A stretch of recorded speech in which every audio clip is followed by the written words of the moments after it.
Today, I'm going to show you what I picked up at one of my local shops during their 10 for 10 sale on back issues. That's 10 books for 10 bucks. Check it out.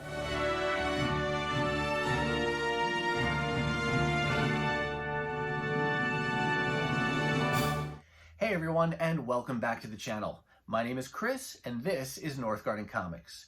Today, I've got a stack of recent back issues to share with you. These are books I picked up during a sale here at one of my local shops called Dreamers Vault and Games, and they were doing a sale 10 for 10, which means you could get 10 back issues for 10 bucks. And I will add that if you're local to the Twin Cities and you're watching this in a timely fashion, you may want to check it out because the sale's still going on as I record this video. It's all month long in November 2020. Every Friday, Saturday, Sunday, you can get that deal of 10 for 10. Now, before we get to the books, let me say, if you like this kind of content, please take just a second and hit that subscribe button. And as you watch, if you see something that you like, give it a thumbs up and leave me a comment down below. Maybe it's a comment on something you saw that you liked. Maybe it's a question you have. Really, any kind of comment or question that's comic book related, whether it's these books or collecting in general, I love to hear about it.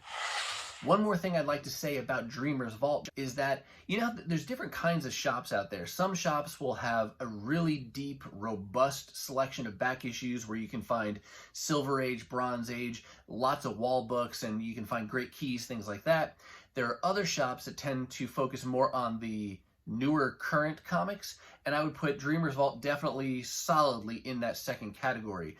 They would say they're even heavier on the gaming side of things, so they focus on Magic the Gathering, Pokemon. They've held competitive tournaments in several of their locations on a regular basis. They do board games. They have lots of miniatures for Dungeons and Dragons, things like that, and they'll hold clinks on painting them. So all kinds of cool stuff for the gaming enthusiast. And their comics are lesser prominent in the store, and the upside of that is that you can get your current books, and they have a pull list, and you can get a discount, all those kind of cool things. But the way they have their back issue set up is that, like I said, they don't have older back issues. Their back issue selection really consists of those new books that are maybe 3-4 months old or older, and they don't have room in their new comic slot for them anymore. So they go into more of a long box style area in the store. And then the cool part is that they only charge half cover price. So that means you could be buying issues from current runs of books that you want to fill in, and you're spending $2 or $2.50 instead of $4, $4.50, or even more for each of those books. So I will go to this store, or I should say these stores. They have multiple locations, but I will go to these stores often to fill in runs in back issues for titles that I'm not collecting every month as it comes out, but I just want to piece those together for a less expensive price after the fact, and I'm not as worried about getting them brand new. I should also add that if you want to check out that sale, if you are local, this is specifically at their South St. Paul location, not the other locations. So just that South St. Paul location, and I will put links to Dreamers Vault's information down below in the description of this video. That being said, let's go ahead and get to these books. First up here, this is a title that I'm collecting after the fact. I bought the first couple issues new, and now I'm just waiting and collecting the back issues if I can find them in dollar bins, $2, things like that. And that is Image Comics' Oblivion Song. This is written by Robert Kirkman, art by Lorenzo De Felici, and that's been the team since the beginning. It's between 25 and 30 issues deep into the run right now, and before this sale, I had the first 18 or so, but I was able to pick up a few more issues in this run, and this is kind of sci-fi. The way I like to describe this title is as if you could teleport to a place like the Upside Down from Stranger Things, that's kind of like what happened. This alternate universe somehow appeared in place of, I want to say, is it Philadelphia? I'm forgetting the details now, but basically took out several square blocks of this city, and all the people disappeared, and they were transported to this alternate dimension called Oblivion, and the main character has figured out a way to transport himself back and forth. And at the beginning of the series, he was trying to rescue people, and yeah, it's just pretty cool pretty cool series. Recommended if you want to check it out, and definitely worth checking out if you can pick up the back issues for $1 or $2 a piece. But this sale, I picked up number 22. So I'm missing issues 19, 20, and 21, so I'm going to go back and fill those in at some point. But 22, here's 23, 24, and check out that character on the front. I don't know if that's one of the faceless men, if that's what they're called, but dude, he's just super long limb guy. That arm, super huge. Look at these legs, super long legs. So he's got to be super tall when he stands fully upright. And then I thought this one was really cool. This series has not done many variant issues, only a couple, and so I was surprised to see this one and happy to pick it up. This is issue 25, and it's a double-size issue. It's extra thick, and this is David Finch doing the variant cover. Thought that was a really, really nice-looking cover. And then a fun thing as well on the back, you've got a Science Dog story, and I don't remember the exact details on this. I know this was a creation of Robert Kirkman and Cory Walker, and instead of him having an ongoing series, I think he gets a story once, it may be like every 25 issues of Kirkman's titles. But so there's a Science Dog story in the back there, but I thought that was a very cool cover. Next up here we have Domino number 9. This is her solo book. It ran for only 10 issues. And again, another example of a title I picked up after the fact, if I can, find them in $1, $2 bins. And I think with this one, this is number 9. And after this, now I only need one more issue to have the full 10-issue run. I love the X-Men books, but there's so many of them, it gets really expensive to try to collect them all new. So I pick and choose the ones that are my favorite, get those new, and then everything else I just try to fill in on different sales and things as I can. Here's one I grabbed just because it was $1. I went back and forth on it, but this is Star number 1. This is the J. Scott Campbell cover. I missed out on this when it first came out, and I did get issue 2. Wasn't sure how hot or not the miniseries would be, and that number 2 was the only issue I ever got. Didn't get, was it 3 and 4? I think it only went 4 issues, maybe 5 tops, but just kind of said, well, nah, maybe I'm not going to get the rest of those. They did have this number 1 issue there, and I figured, well, the completionist in me said, all right, I'll get the number 1. We'll see if I ever get the, final couple issues there to round this out, but now at least I have 1 and 2. Then we've got just a fun, odd purchase here. I love the Transformers. I love Transformers all day long, and I've mentioned in other videos how IDW does a variety of crossovers with the Transformers franchise. They've done Transformers Visionaries, Transformers G.I. Joe, Transformers Ghostbusters, Transformers Back to the Future, and this is the most oddball one I think of all so far, Transformers and My Little Pony. I don't know the ponies that well. The only exposure I had to them was, as an adult at least, was my youngest daughter liked the cartoon for a little while there, and she liked some of the comic books, but beyond that I don't know them, and I would not have picked this up, but I love the Transformers so much, and this was number 1, and I figured, what the heck, why not pick up number 1? The next few books are actually a little bit outside the norm for me because so much of what I collect is Marvel, and I don't really get to the DC titles. It's nothing really against DC. In fact, I used to collect, my early days of collecting, I collected, Batman books, Superman books, and a bunch of Marvel titles as well. And then at some point I just had to settle down, and I really just tended to follow the Marvel characters more closely than the DC characters, and there's so many books, your wallet can only handle so much. But every once in a while there's a title on the DC side that grabs my attention, and the Batman White Knight limited series are one example of that. I really like Sean Murphy's artistic style when it comes to the Dark Knight, so I am trying to piece together. There are 2 8-issue limited series, Batman White Knight and then Batman Curse of the White Knight, and I found a few more issues to help me towards that goal at this sale. So this is White Knight, this is the final issue, number 8.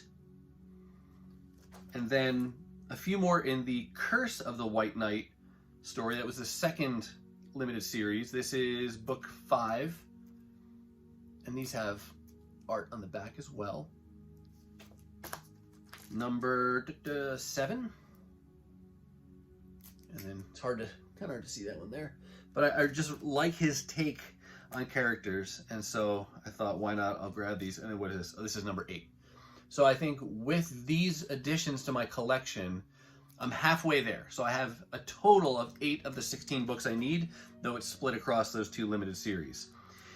Here's another one that I got a couple issues of this limited series when it was coming out, and then stopped and said, I'll just wait and get them after the fact.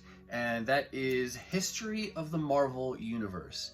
You know, this is the kind of title that, you know, probably ever since I was a kid, this kind of thing, you know, caught my attention. So this is a 6-issue limited series. I think it's told narratively in the context of it's the end, I don't know if it's the end of the universe or towards the end of the life of Galactus, but basically it's Galactus and an old Franklin Richards who are there at the end of all things, and Galactus is recounting the stories of the universe to Franklin. So I think it's told there, and it was 6 issues long. I have 2 through 5, now I have number 6, and so I'm just missing issue 1, and I'll get that at some point down the road when I can find it, but I'm in no hurry. And then these next several books are 2 current ongoing titles that, again, I'm not collecting them brand new when they come out, but I am waiting for them and collecting some of the back issues, reading them, and then getting some more as I can find them for like $1 or $2. And one of those is Fantastic Four. I had, before this sale, I had the first 18 issues of that run, and some of those I did buy new, but it was kind of, you get some new ones and then you start to, you know, pick and choose as you go month to month. But they had all the rest of the ones that I needed at the time. Here's issue 19. And here's issue 20. Issue 21, which ties in with the Empire event story. And then 22, also an Empire tie-in story. I found issue 23. That may have only been for a quarter. I found that at a recent sidewalk sale. That's a different video. But then they had issue 24. And I think I actually ordered new issue 25 through DCBS, and I got the Artgerm variant. Oh, I showed that on my last video. It's a Doctor Doom cover that Artgerm does, and that's Fantastic Four. Isn't that issue 25? Maybe that's 23. I don't know. I start to forget, but I got that new issue. So you can see sometimes it's a mix of I'll get some new ones and I'll get some on back issues. It depends sometimes on who the cover artist is. The other title that I'm collecting via back issues is Captain America. Really liking this run. This I'm gonna butcher his name. Ta-Nehisi Coates is doing the writing, and all the covers are Alex Ross. Alex Ross is getting a lot of cover time these days. But here's issue, was that 19? And then 20. And I like this cover a lot. That's a nice one. Alex Ross as well, of course. 21. And again, as I find them, I put them together. And I think I did order, I recently ordered new. I got it was like a horror variant that I got for Captain America, and then I may have gotten the Alex Ross Timeless variant. So again, sometimes I get new ones, sometimes I get them as back issues. One more book to show you, and this is really my favorite of the entire sale because, well, for one reason, it's a $9.99 cover price, and to come away with it for $1 is a super deal to begin with. But there are those books that we buy where, you know, maybe the standard cover is fine, maybe there's a variant you'd like to get. For me, I pre-order a lot of my books via DCBS, and sometimes you can see the variant covers, but sometimes you can't. And this was a case where I ordered based off of one of the covers that I could see ahead of time, but then once the book came out, I saw this variant. I thought, oh, that would have been such a cool variant to get, but I'm not going to drop another, you know, $9.99 just to have this cover. So I figured I'd put it on my wish list and I'll be patient. And I will say this all day long. Patience pays off so much more often than you think it's going to if you just wait. And this is an excellent example. This is Marvel Comics number 1000, and this is the Tedesco variant from the 80s, and it's got that really cool She-Hulk cover. Again, as a Gen X kid of the 80s, sporting her Sony Walkman, the athletic one, the yellow as opposed to just the black regular Sony Walkman. I had that exact cassette player, thought it was so cool, but love this variant. Could not believe that I found it for $1 on their sale. And again, I can't tell you enough.